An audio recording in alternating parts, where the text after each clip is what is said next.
Do you think leaving Chicago means giving up your walking lifestyle? Most people assume moving to the suburbs equals being trapped in a car all day. But what if I told you some Chicago suburbs score higher for walkability than parts of the city itself?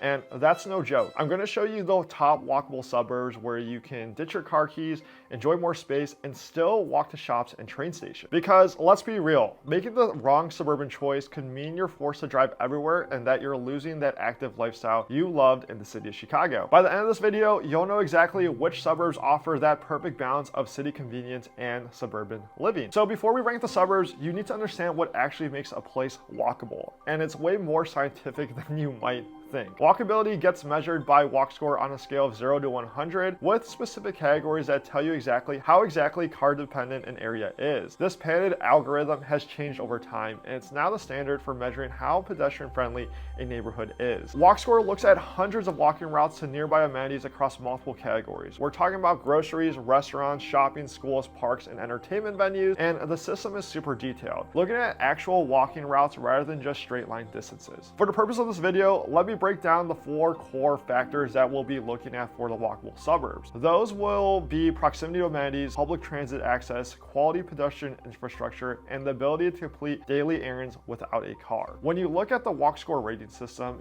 here's what the numbers actually mean for your day-to-day life, because that'll be important later when we cover the suburbs so that you can visualize everything here. 90 to 100 and you're in a walker's paradise where daily errands don't require a car at all. You can easily grab groceries, hit up restaurants, and handle most day-to-day stuff with just by walking. 70 to 89 means it's very walkable and most errands can be done by foot, and you might occasionally need a car for certain things, but your daily routine can generally be handled without one. 50 to 69 is somewhat walkable where errands can be done on foot. You'll find some convenient spots within walking distance, but you'll probably need a car for the others. 25 to 49 and you're in a car dependent area where most errands need a car. There are some walkable destinations, but they're pretty limited. And 0 to 24, that's highly car dependent where almost all errands require a car. Walking just isn't practical for most activities. And don't worry, none of the suburbs we'll see today have scores like these. But here's what most people don't realize, and even with the same suburb, walk scores can vary dramatically between the downtown area and residential neighborhoods. A suburb might have an overall walk score of 50, but its downtown core near the train station could hit 90 plus. And we'll be talking about some areas that does happen, but that's why looking at overall suburb ratings can be super misleading if walkability is high on your priority list. Now that you get how walkability is measured, let's talk about Chicago's most walkable suburbs, starting with Arlington Heights. But first, if you're new here, I'm Blankenship, a Chicagoland realtor helping people just like you move in and around the Chicago suburbs. And whether it be next week or next year, I would love to be your real estate resource of choice. Arlington Heights is one of those areas that has huge differences in walkability. The overall score is around 47, however, downtown spots score as high as 95. This shows why understanding walk scores matters when choosing where to live. Compared to Grange, which we'll cover in just a bit, Arlington Heights offers a more compact downtown, but it still packs a punch. The village's bike and pedestrian plan and Walk Arlington program have made walking much better downtown. They've added sidewalks, signs, street crossings, and these plans just keep on getting better, making Arlington Heights great for walking. And I'll come back to that in just a minute, but Arlington Heights ranked 3rd in DePaul University's study of transit-friendly Chicago suburbs. It scored high for commuter ease, train timing, and having things nearby. When a big university ranks a suburb this high,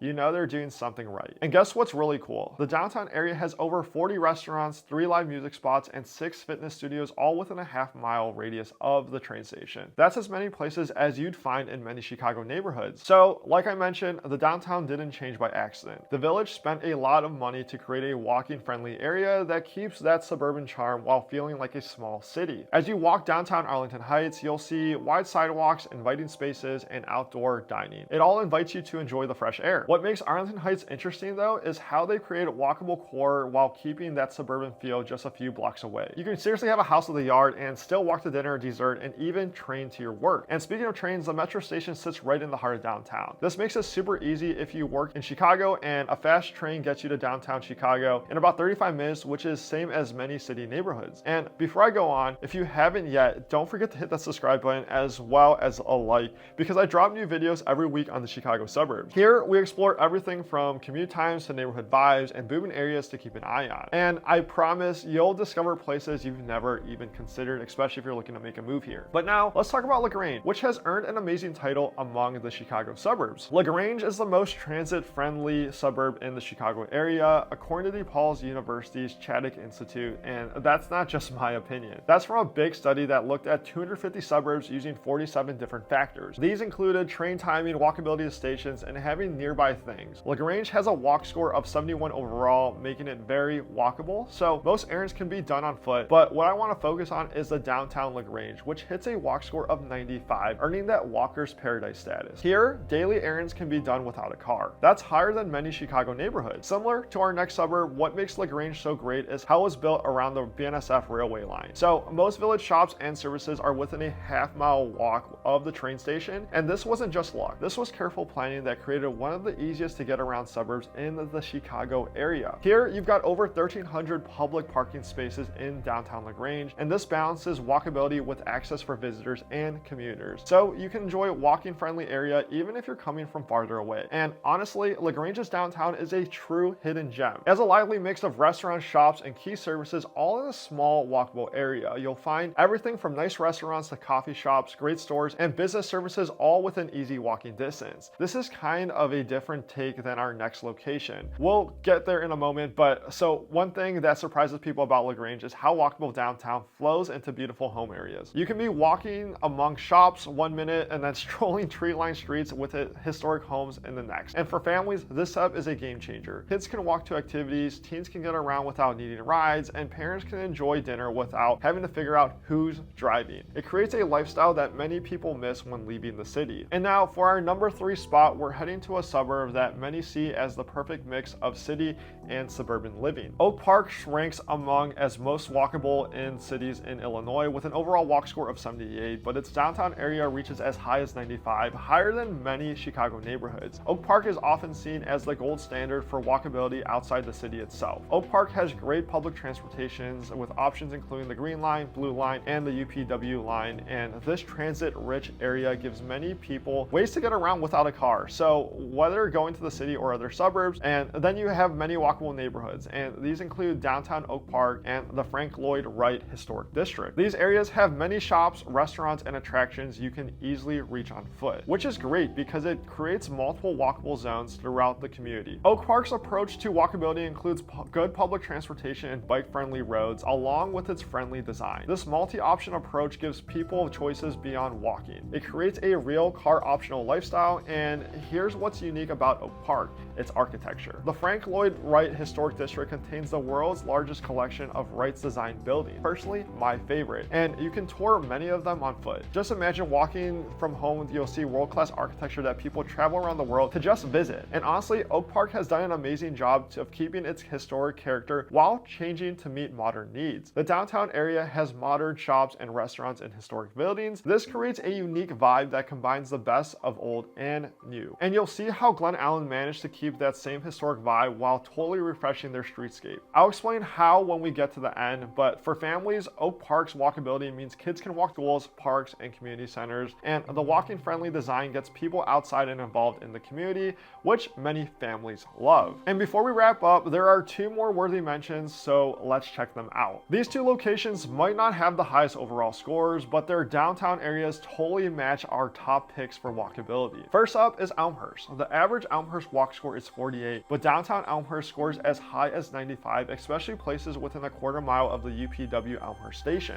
That's walker paradise status, where daily errands don't need a car like we've seen. This big difference shows how important location within a suburb can be. Elmhurst ranked 5th in DePaul University's study of top train-friendly suburbs. It's also close to the UPW Union Pacific West Line, and this link to Chicago's transit network is the key for creating a walkable community that's also connected to the wider region. The downtown Elmhurst area near the UPW train station scores mid-70s to 95, depending on where you actually are. And the area has nearby parks, including Wilder Park and Gloss Memorial Park, and plus bus links on multiple routes. Next up is Glen Allen, another suburb with great downtown walkability. Glen Allen's downtown core near the metro station hits walk scores up to 91. That also makes it walker paradise in key spots. Like our other top suburbs, Glen Ellen shows how a well-designed downtown can feel urban while still being in the suburbs. Glen Ellen has finished a big streetscape project that doubled the number of downtown trees. It improved the walking experience while keeping the historic downtown feel. This investment shows the community's commitment to creating a friendly, walkable place. And the Village of Glen Ellen invested big in downtown improvements through this project. This unique plan included replacing utilities. It also involved building new sidewalks and roads. More than that, and they added irrigated planters with seat walls, all while keeping the historic downtown character. And what's nice about both Elmhurst and Glen Ellen is how they've created these walkable downtown cores and while still keeping the suburban character. This is something that many people want and enjoy, and I can see why. You don't have to choose between walkability and suburban living. You can have both in these communities. So we've reached the end of our video where we explore Chicago's most walkable suburbs, from Arlington Heights to Grange and Oak Park. And just remember that walkability varies within each suburb. Downtown areas typically score much higher than home neighborhoods. So when you're thinking about moving to the suburbs, don't just look at the overall walk score of an area. Instead, focus on specific areas, especially those near train stations and downtown. These walkers' paradise can give you the suburban space you want while keeping that walkable lifestyle that you truly love. And now that you've seen these awesome suburbs, and are you curious on which one might be the right for your family? As one of the top agents in all the Chicago suburbs, I create customized tours for my clients that go beyond just houses. We talk about the downtowns, check out the train stations, and experience what daily life would actually feel like if you were looking to make a move here. If you're interested, click the link down below in the description or shoot me an email, and I look forward to chatting with you. But before you go, watch this video next, and it has all you need to know about Elmhurst, which we covered only briefly. You'll want to know why it's ranked #1 in America, and thanks for watching, and I'll see you guys soon.